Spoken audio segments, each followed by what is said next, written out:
পাবনায় সুজানগর পৌর এলাকার চাঞ্চল্যকর প্রতিমা ভাঙচুরের ঘটনার সাথে সম্পৃক্ত প্রধান আসামি মোহাম্মদ বাচ্চু আলমগীর 34 ওরফে আগুন বাচ্চুকে রাজবাড়ী জেলার গোয়ালন্দ থানা এলাকা থেকে গ্রেফতার করেছে পুলিশ। 6 অক্টোবর রবিবার ভোররাতে গোপন সংবাদের ভিত্তিতে অভিযান চালিয়ে তাকে গ্রেফতার করা হয়েছে। 7 অক্টোবর সোমবার বিকালে জেলা পুলিশ সুপার কার্যালয়ে এক প্রেস ব্রিফিংয়ের মাধ্যমে অভিযান ও আসামি ধরার বিষয়ে স্থানীয় গণমাধ্যম কর্মীদের বিষয়টি নিশ্চিত করেন জেলা পুলিশ সুপার মোহাম্মদ মোর্তজা আলী খান। জেলা পুলিশ সুপার বলেন, আসন্ন শারদীয় দুর্গাপূজা উপলক্ষে পাবনার সুজানগরে নির্মিত দুটি পূজা মণ্ডপের প্রতিমা ভাঙচুরের ঘটনা ঘটে। এই ঘটনায় আলোকে সংশ্লিষ্ট দুর্বৃত্তদের গ্রেফতারের জন্য অভিযানের নামে পুলিশ। স্থানীয়দের দেয়া প্রাথমিক তথ্যের ভিত্তিতে সুজানগর মসজিদ পাড়া এলাকার মোহাম্মদ লোকমান প্রামাণিকের ছেলে মোহাম্মদ বাচ্চু আলমগীরকে গ্রেফতার করা হয়েছে। তবে এই প্রতিমা ভাঙচুরের কাজের সাথে আর কারো সম্পৃক্ততা পাওয়া যায়নি বলে জানিয়েছেন পুলিশ। গ্রেফতারকৃত আসামি গত 29 তারিখে রাতে পৌর এলাকার ঋষিপাড়া মণ্ডপের প্রতিমা ও পরে 1 তারিখে দিবাগত রাতে সুজানগর পৌর এলাকার পালপাড়া মহল্লার বারোয়ারি মন্দিরে নির্মিত সকল প্রতিমার মাথা, হাত, অঙ্গ প্রত্যঙ্গ ভেঙে রেখে যায়। পরে পুলিশ প্রশাসন অনুসন্ধান শুরু করলে বিষয়টি আঁচ করতে পেরে সে এলাকা ছেড়ে গোপনে নাজিরগঞ্জ ঘাট এলাকা হয়ে পার্শ্ববর্তী রাজবাড়ীতে জেলাতে আত্মগোপন করেন। পরে স্থানীয়দের দেয়া বিভিন্ন তথ্য অনুসন্ধান করে পুলিশ মূলত তাকে গ্রেফতারের মাঠে নামে। ঘটনার 5 দিন পরে গোয়ালন্দ এলাকা থেকে তাকে গ্রেফতার করা হয়েছে।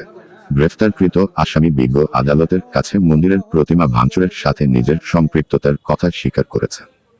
তবে আটককৃত প্রতিমা ভাঙচুরের এই আসামির নামে স্থানীয় থানাতে মাদক ও জমিজমা সংক্রান্ত সহ মোট 4টি মামলা রয়েছে বলে জানা গেছে। আসামি আগুন বাচ্চুকে আইনগত প্রক্রিয়া শেষে তাকে জেল হাজতে প্রেরণ করা হয়েছে বলে জানিয়েছেন পুলিশ সুপার। তবে প্রতিমা ভাঙচুরের ঘটনার সাথে সম্পৃক্ত যুবকের কোন রাজনৈতিক পরিচয় নিশ্চিত করতে পারেনি পুলিশ। তবে তার পরিবারের একজন সদস্য ছোট ভাই স্থানীয় এ কলেজের ছাত্রলীগের সভাপতি ছিলেন।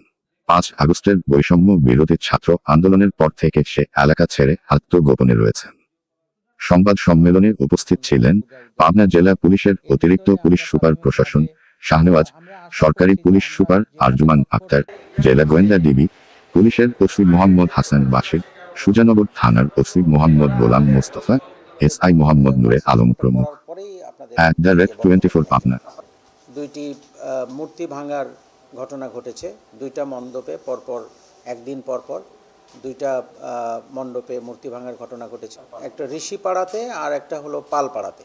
তো ঋষিপাড়াতে 29 তারিখে ঘটে, রাত 2টা-3টার দিকে ঘটেছে ঘটনাটা। এটা পরে যে অভিযুক্ত যে ধরা পড়েছে সেই বলেছে।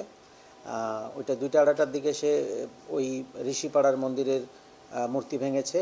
আর 1 তারিখে এটা ভোর 4টার দিকে সে পালপাড়ার যে পূজা মণ্ডপ আছে সেখানকার মূর্তিও সে ভেঙেছে এবং সে এটা আমাদের কাছে স্বীকার করেছে এবং কিছুক্ষণ আগে সে বিজ্ঞ আদালতের সামনেও সে দোষ স্বীকারোক্তিমূলক জবানবন্দি প্রদান করেছে।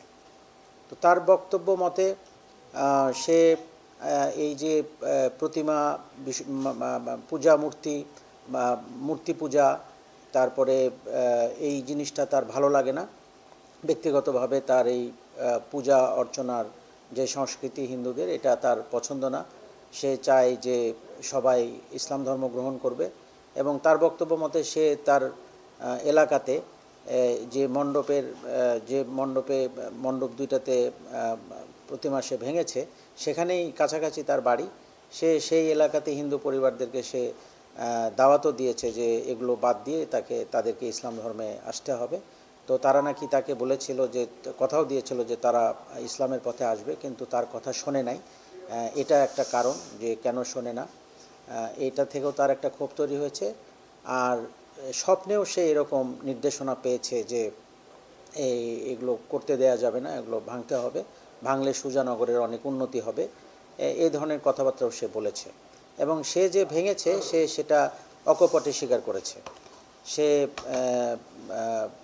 ঋষিপাড়ার সেটা ভেঙেছে, সেটার মূর্তির মাথা ভেঙে সে পুকুরে ফেলেছে। আর পরের দিনের যেটা ঘটনা ঘটেছে পালপাড়াতে, সেটাতে 5টা মূর্তি ছিল, 5টা মূর্তিরই সে মাথা ভেঙে সেটা মণ্ডপেই রেখে দিয়েছিল। আর যেহেতু মূর্তিগুলা কাঁচা ছিল, নির্মাণাধীন ছিল, সেই ক্ষেত্রে সে অন্য কোনো কিছু তার ব্যবহার করতে হয়নি, সে নিজের হাত দিয়েই এগুলো ভেঙেছে।